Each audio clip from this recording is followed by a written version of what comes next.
ఓం సాయిరామ్ సాయిబాబా భక్తులందరికీ నమస్కారం అండి. బాబా గారి ఆశీస్సులతో అందరూ సంతోషంగా, ఆరోగ్యంగా ఉండాలని బాబా తరపు నుంచి కోరుకుంటున్నాను.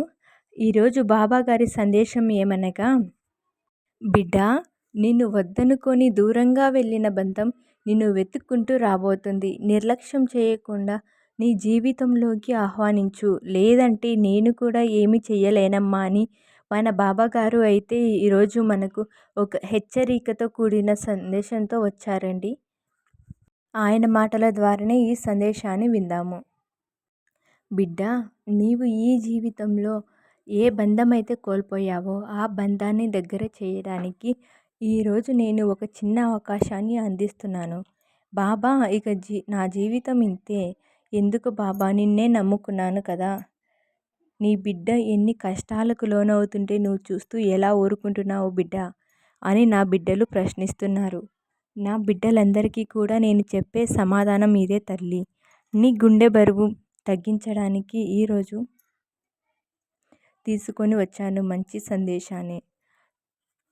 ఏది చెప్పినా నీ భవిష్యత్తు బాగుండాలనే కోరుకుంటాను. ఈరోజు నేను చెప్పిన మాట విను బిడ్డ, నీ జీవితం ఎంతో మారిపోతుంది. నీవు కన్న కలలన్నీ నెరవేరుతాయి. నువ్వు పడుతున్న సమస్య దూరం కాబోతుందమ్మా. ఈ సాయి మీద నమ్మకంతో ఎప్పుడు కూడా సాయి చెప్పే సందేశాన్ని అర్థం చేసుకో.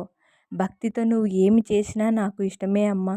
ఎందుకంటే నీ సాయి పేదల యొక్క బంధువు. నేను ఎవరిపైన కూడా కోపగించుకోను. మీరంతా నా బిడ్డలు అమ్మా. ఎట్టి పరిస్థితిలో కూడా ఎవరి మీద నేను కోపం తెచ్చుకోను. నేను మీకు నా ఆశీర్వాదం మాత్రమే ఇస్తాను. ఎవరి ఆలోచనలు అయితే మంచిగా ఉంటాయో వారికి అంతా కూడా మంచి జరుగుతూ వస్తుంది. నా భక్తుల్ని ఎల్లవేళలా కూడా కాపాడుతూ వస్తానమ్మా. వారిని కాపాడటానికి 1000 చేతుల్ని ఉపయోగిస్తాను బిడ్డ. నీ జీవితంలో ఎప్పుడు కూడా కష్టాలు వస్తే ముందుగా ఈ సాయి దగ్గర చెప్పుకుంటావు కదా. నీ సాయిని ధ్యానం చేస్తావు. నీ సాయిని గుండెల్లో పెట్టుకొని ప్రతి కష్టం కూడా నాతో చెప్పుకుంటావు. అవునా కాదా బిడ్డ? ఒక్క మాట గుర్తుపెట్టుకో. నీ సమస్యలు ఎన్ని ఉన్నా, నీ బాధలు ఎన్ని ఉన్నా ఒక్కసారి కళ్ళు మూసుకొని నీ ఇంట్లో నేను ఎక్కడైతే కొలువై కూర్చొని ఉన్నానో అక్కడికి వెళ్ళి కాసేపు కూర్చొని ఒక 5 నిమిషాలు మౌనంగా కూర్చొని నన్ను చూస్తూ నా పాదాలను తాకి చూడు. అసలు ఈ సమస్య ఏమిటో, ఎందుకు నీకు ఈ బాధ కలుగుతుందో అర్థం చేసుకుంటావు. ఎప్పుడు కూడా ఎవరు లేరని ఎందుకు బాధపడతావు తల్లి? నీకు నేనున్నాను కదా తల్లి. నీ కష్టాలు అన్నీ కూడా తీరబోతున్నాయి తల్లి అని నేను నీకు మాట ఇస్తున్నాను బిడ్డ. ఎప్పుడు కూడా ఏం చేయాలి అనే విచారంతో బాధపడుతున్నావు కదా బిడ్డ. నేను ఒంటరిగా ఉన్నాను బాబా. నాకంటూ ఎవరు లేరు. అందరూ ఉన్న ఒక అనాథలా బ్రతుకుతున్నాను. నా కష్టాలు చెప్పుకోవడానికి ఒక్కరు కూడా నా ముందుకి రావడం లేదు తల్లి అని మదన పడుతూ ఉన్నావు కదమ్మా. ఇలా ఎందుకు బాధపడటం? నీకు ప్రత్యేకంగా నాకు చెప్పుకున్నట్లయితే నీవు చెప్పినా చెప్పుకోకపోయినా నేను వింటూనే ఉంటాను. నీకు చెప్పాలనిపిస్తేనే నాతో చెప్పుకో తల్లి. ఇతరులతో నీ కష్టాలన్నీ కూడా చెప్పుకొని చులకన అయిపోతున్నావు చెప్పు.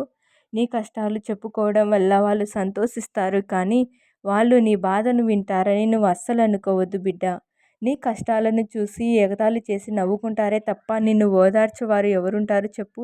నీ కష్టాలను చూసి బాధపడే వాళ్ళు ఒక్కరు కూడా ఉండరు బిడ్డ. నీవే చెప్పావు కదా, నీవు నీ కష్టాన్ని నాతో చెప్పుకో, నేనే నీ ముందు ఉంటాను, నేనే నీ బాధను తీరుస్తాను. ఎవరు తీర్చలేనప్పుడు నీ కష్టాలన్నీ కూడా ఇతరులనికి చెప్పుకొని ఏం ప్రయోజనం చెప్పు.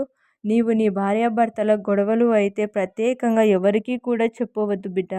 ఎందుకంటే మీ భార్యాభర్తలు కూడా గొడవ పడితే నలుగురు చూసి ఆనందించేవారే తప్ప, మీ మీద చాడీలు చెప్పుకొని సంతోషపడేవారే తప్ప ఎవరు కూడా మిమ్మల్ని కలిపేవారు ఉండరు అమ్మ. కాబట్టి మీ భార్యాభర్తల ఏదైనా గొడవ వస్తే 4 గోడల మధ్య పరిష్కరించుకోవాలి బిడ్డ.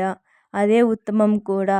కాబట్టి ఎప్పుడు కూడా నా భర్త ఇలాంటి వాడు, నా భార్య ఇలాంటిది, నాకు ఇలా చేస్తే ఇలా చేస్తున్నారు, మా మధ్య ఇలా గొడవలు వస్తున్నాయి అని చెప్పుకుంటే ఆ గొడవలను వాళ్ళు ఇంకా రెట్టింపు చేసేలా చేస్తారే తప్ప దానికి పరిష్కారం అనేది చూపించరు అమ్మ. అది కొద్దిమంది మాత్రమే. ఎవరైతే నీ శ్రేయోభిలాషులో నీ మంచి కోరి ఉన్నారో అలాంటి వారికి చెప్పుకుంటే మాత్రమే కొంత పరిష్కారాన్ని చూపిస్తారే కానీ ఎవరితో పడితే చెబితే వాళ్ళకి చెప్పడం వల్ల నీ ముందు నీ బాధని నీ సమస్యను విన్నట్టుగా ఎంతో బాధపడినట్టుగా నటిస్తారు బిడ్డ. నీవు వెళ్ళిపోయిన తర్వాత తను ఇలాంటిది తన భర్త గురించి అందరి దగ్గర చాడీలు చెబుతుంది అని మళ్ళీ నీ వెనక పెట్టి నీకున్న పరిస్థితులను చులకన చేసి నవ్వుకుంటారు అమ్మ.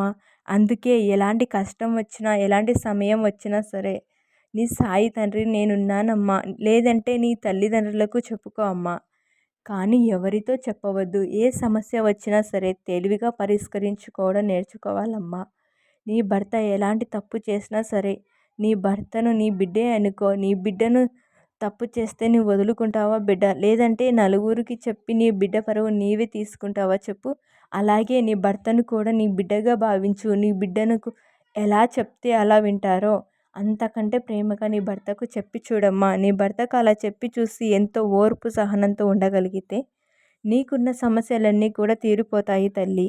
నీ ప్రేమను అర్థం చేసుకొని నీ నుంచి దూరంగా వెళ్ళిపోని నీ భర్త కానీ భార్య కానీ నీ ప్రేమను అర్థం చేసుకొని నీ దరికి రాబోతున్నారు.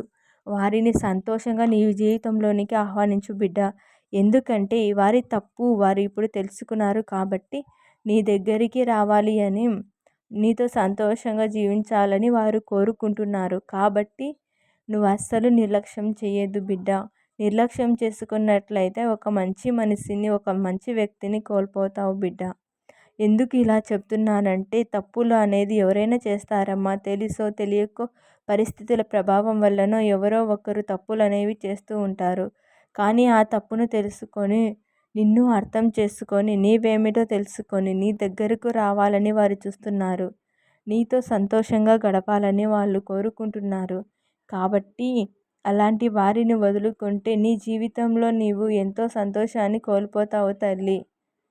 ఆ తర్వాత నా భర్త కావాలి, నా భార్య కావాలి బాబా, ఆ బంధంతో జీవించాలి అనుకుంటే నేను కూడా ఏమీ చేయలేనమ్మా.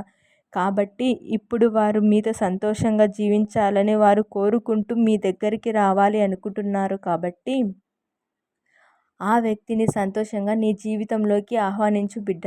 వారు ఏవైతే తప్పులు చేశారో వాటిని మన్నించి మీ తప్పులను వారు మన్నించి ఇద్దరు కూడా ఇక నుంచి ఎలాంటి తప్పులు జరగకుండా ఎలాంటి పొరపాట్లు జరగకుండా సంతోషంగా మీ బిడ్డలతో ఆనందంగా గడుపుతారని నీ తండ్రిని ఆశీర్వదిస్తున్నానమ్మా అని బాబాగారు ఈరోజు మనకు చక్కటి సందేశాన్ని అందించారండి. ఈ సందేశం మీ అందరికీ నచ్చిందని అనుకుంటున్నాను. ఓం సాయిరామ్. సద్గురు సాయినాథ్ మహారాజ్కి జై.